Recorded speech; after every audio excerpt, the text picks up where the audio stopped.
Saudara-saudari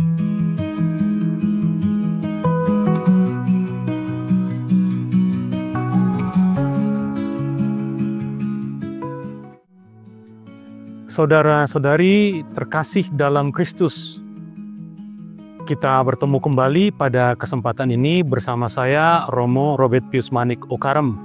Pada kesempatan ini kita akan berbicara tentang katekese visual seputar Ekaristi.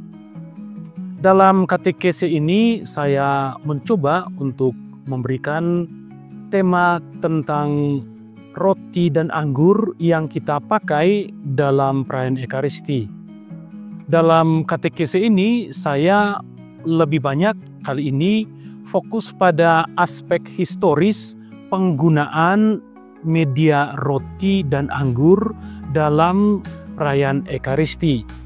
Tentunya kalau kita membahas tentang penggunaan materia roti dan anggur, ini sangat erat kaitannya dengan tradisi orang Yahudi, dari mana gereja kita juga terkait erat dengan liturgi orang Yahudi.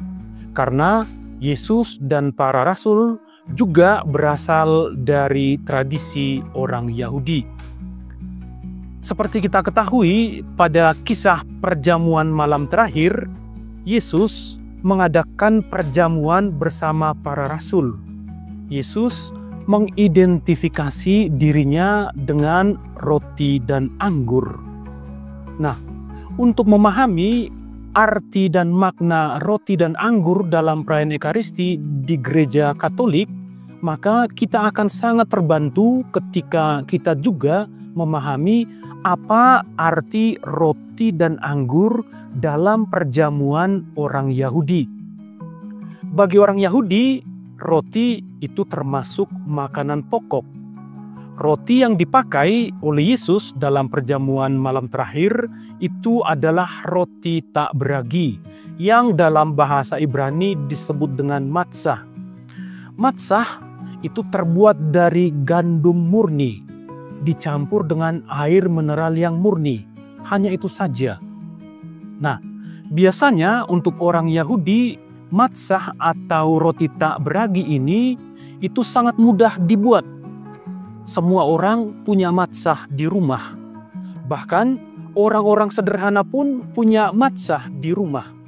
Orang-orang yang paling sederhana pun tahu caranya membuat matzah.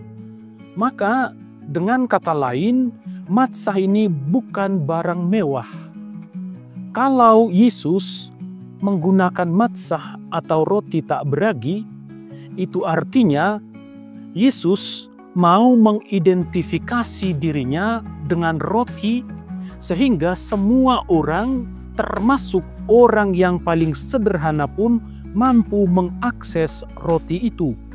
Dengan kata lain, dalam perayaan Ekaristi juga ini mengingatkan kita bahwa Ekaristi sebagai sumber keselamatan bagi kita juga bisa diakses oleh semua orang tanpa terkecuali, termasuk orang yang paling sederhana pun bisa mengakses keselamatan. Demikian juga dengan anggur. Anggur dalam tradisi orang Yahudi juga adalah sebuah minuman yang sangat penting. Anggur itu bisa memberikan kegembiraan kalau diminum dalam porsi yang tepat tentunya. Selain untuk memberikan kegembiraan, sebagaimana kita ketahui misalnya dalam acara pesta perkawinan di Kana, ketika anggur habis, pemilik pesta itu tentunya akan menjadi sangat malu kalau sampai anggurnya habis. Sumber kegembiraan akan hilang. Untung Yesus pada saat itu hadir karena diundang. Maka dia mengubah air menjadi anggur, sehingga pesta itu tetap menjadi sebuah momen yang menggembirakan. Jadi anggur itu membawa kegembiraan. Selain untuk membawa kegembiraan, anggur juga sebenarnya berfungsi sebagai obat. Dan itu obat yang cukup penting pada zaman itu.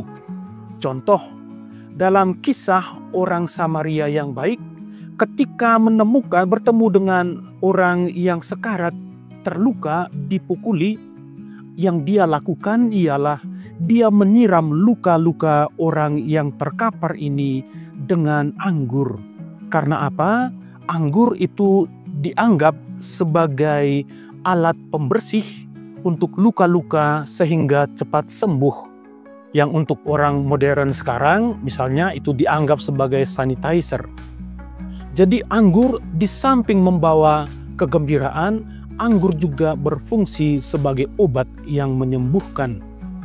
Ketika Yesus mengidentifikasi darahnya dengan anggur, sebenarnya ini juga mau mengingatkan kita bahwa Yesus dengan mencurahkan darahnya di kayu salib, dia membawa kegembiraan bagi orang yang mau setia kepadanya, setia memikul salib.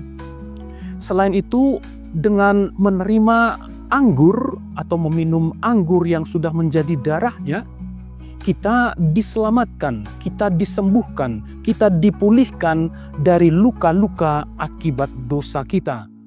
Inilah arti makna anggur yang dipakai oleh Yesus ketika dia mengadakan perjamuan malam terakhir bersama para muridnya. Tentunya refleksi ini dilihat oleh gereja. Saudara-saudari yang terkasih dalam Kristus, gereja sampai saat ini percaya berdasarkan tradisi gereja sejak awal hingga saat ini percaya bahwa Yesus sendirilah yang memilih dan menentukan supaya ketika kita merayakan Ekaristi, kita menggunakan materia roti dan anggur. Jadi ini memang murni keputusan dari Yesus, dan tradisi gereja berpegang teguh dengan keputusan Yesus ini hingga saat ini. Itu sebabnya saat ini pun gereja tetap mempertahankan untuk menggunakan media roti dan anggur. Dalam hal ini roti tak beragi, yang terbuat dari gandum murni, dan juga dengan anggur murni yang kita pakai sebagai media yang sangat penting ketika kita merayakan Ekaristi. Semoga dengan pemahaman ini kita sungguh-sungguh semakin terbuka terhadap karya keselamatan yang kita terima, kita peroleh dalam perayaan Ekaristi. Yesus memilih roti dan anggur yang pada zamannya bukanlah barang mewah, tetapi barang yang ada atau media yang ada di sekitar orang-orang yang ada bersama-sama dengannya. Dengan kata lain, dengan menggunakan media roti dan anggur, Yesus memberi peluang kepada semua orang bahwa setiap pribadi punya hak yang sama untuk mengakses keselamatan yang datang dari Tuhan. Tuhan memberkati.